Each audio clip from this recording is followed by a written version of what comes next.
Hi everyone, today we are going to discuss one of the most important topic, that is thermodynamics. This is most important topic because thermodynamics is included both in physics and chemistry. This is only a revision class. We have discussed all the topics previously from thermodynamics. We will be revising thermodynamics in two classes. This is first class and next class will be uploaded tonight or tomorrow morning. So let us start with temperature scale. That is, we have two types of temperature scales, that is Fahrenheit and Kelvin. If temperature is given in Celsius, you have to substitute in the place of this C, so that you will be getting the temperature in Fahrenheit. You want to convert the given temperature into Kelvin, just you have to substitute the value here. That is, suppose if temperature is given 50 degrees Celsius, if you want to convert it into Fahrenheit, just substitute here. So it will be 32 plus 9 upon 5 into 50. If you cancel out this 50 and 5, you will be getting 10 here, and 9 into 10 will be 90. When you add this 90 with 32, you will be getting 122 Fahrenheit. So 50 degrees Celsius is equals to 122 degrees Fahrenheit. Now if you convert this 50 degrees into the Kelvin, you have to add 273 to this 50 degrees. Now moving further, ideal gas equation, which is equals to PV is equals to nRT, where P is pressure and V is volume and N is number of moles and R is universal gas constant and T is temperature. Depending upon this equation, you might be asked several types of questions like ideal gas will be given and all the values will be given and one value will be missing. You have to calculate that one. Sometimes R will not be given and you have to remember R value, which is equals to 8.314. So just remember this R value so that it will be easy if any question is asked from this one. Now let us move further. The van der Waals equation. Depending upon this equation, several times questions are asked. Many times this equation will be given and you have to just substitute the values. So in this equation, A and B are constants. Sometimes they ask you to calculate these constants and remaining all are pressure, volume, number of moles, gas constant and temperature.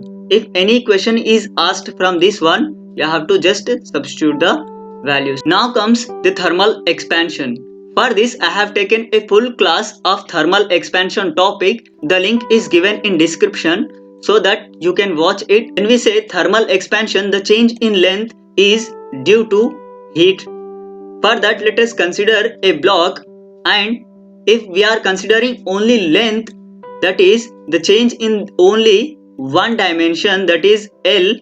This is L and this is delta L. So if the change is only in one dimension, that is known as linear thermal expansion, and the change in length is given by original length into 1 plus alpha delta T. If the change is in two dimensions, that is area, so the change in area is given by original area into 1 plus coefficient of superficial expansion into change in temperature. Now if the change is total volume, then the change in the volume is given by 1 plus coefficient of volumetric expansion into delta T, and the relation between these three values is given by beta is equals to 2 beta, which is equals to 3 times of alpha. Now moving further, thermal stress of material is equals to stress, that is F upon A. This is load and this is area. Y is Young's modulus and this is change in length upon original length. This value we got from Hooke's law, which is explained in the same video of thermal expansion. You can watch that video. That is a very good video. The link is given in description. Now let us discuss specific heats. That is specific heat is equals to energy upon m delta T. This is mass and this is change in temperature. Moving further, latent heat is equals to Q upon m, and specific heat at constant volume is given by Cv is equals to net change in energy upon N delta T at constant volume, and specific heat at constant pressure is equals to Cp equals to delta Q upon N delta T. The formula is same, but this is at constant volume and this is at constant pressure. Based upon these three things, many questions are asked. We will be solving one or two questions based on this one in this particular video. Before that, we should know relation between these two, that is Cp and Cv. Cp minus Cv is equals to R, that is gas constant, and the R will be always positive. It means that Cp is always greater than Cv. Sometimes if given in question, Cp and Cv equal. One more relation is there between Cp and Cv, that is Cp upon Cv is equals to gamma, which is known as ratio of specific heats. Let us solve a problem based upon specific heats. The specific heat of helium at constant volume, that is Cv, is given. The specific heat of helium at constant pressure, we have to find out Cp, and it is given that the R is equals to 8.314. Now we know the relation between Cv, Cp and R, that is Cp minus Cv is equals to R. Now if I substitute the values in this one, that means that to get Cp, just we have to add both R and Cv, that is if I take this minus Cv to this side, so Cp will be equals to 8.314 plus 12.6. If you add both these, you will be getting approximately 21, that is you will be getting 20.9 change, so it will be equals to 21. This is EAMCET previous year question. Don't think that this is a simple formula and questions cannot be asked from this topic.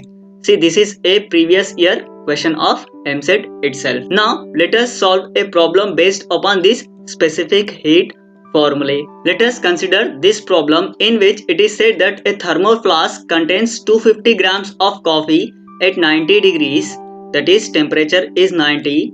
To this 20 grams of milk at 5 degrees Celsius is added. After equilibrium is established, the temperature of the liquid is. We have to find the final temperature of liquid. Assume no heat loss to the thermos bottle. Take specific heat of coffee and milk as 1. It is given that Cp and Cv are equal, which is equals to 1. We know that specific heat is equals to Q upon m delta T. If I take this m delta T to this side, it will become Q is equals to Sm delta T. Now here heat lost by the coffee is equals to heat gained by the milk, so Ms delta T of coffee is equals to Ms delta T milk. We know M is given 250 and specific heat of coffee is 1 and delta T is 90 minus T, and M is given milk, that is 20 grams, and S is given as 1, and the change in temperature is equals to T minus 5 degrees. If you solve this one, you will be getting T is equals to 83.7 degree Celsius. This is also a EAMCET previous year question. The main important defect of students is that they don't know in which formula the values has to be substituted. They know all the formulae and the procedure to solve those, but they don't know which formula has to be used. So please focus on the topic and which formula has to be used for the particular question. Now moving further, relation between U, that is internal energy, and Cv is given as delta U is equals to NCV delta T. Now specific heat of gas mixture is given by that is at constant volume N1 CV1 plus N2 CV2, that is number of moles in a first gas and specific heat of first gas, and N2 that is number of moles of second gas and specific heat of second gas upon number of moles in both. Now ratio between Cp and Cv when two gases are mixed will be given by this expression. If these kind of questions are asked, they are only substituting type of questions, that is they give the values, you just have to remember this formula and substitute the values. Finally, molar internal energy of ideal gas is given by F upon 2 RT, where F is equals to 3 for monoatomic gas and F is equals to 5 for diatomic gas. So this is up to now. We will be discussing further topics in next class. Thank you for watching the video. Please share with your friends.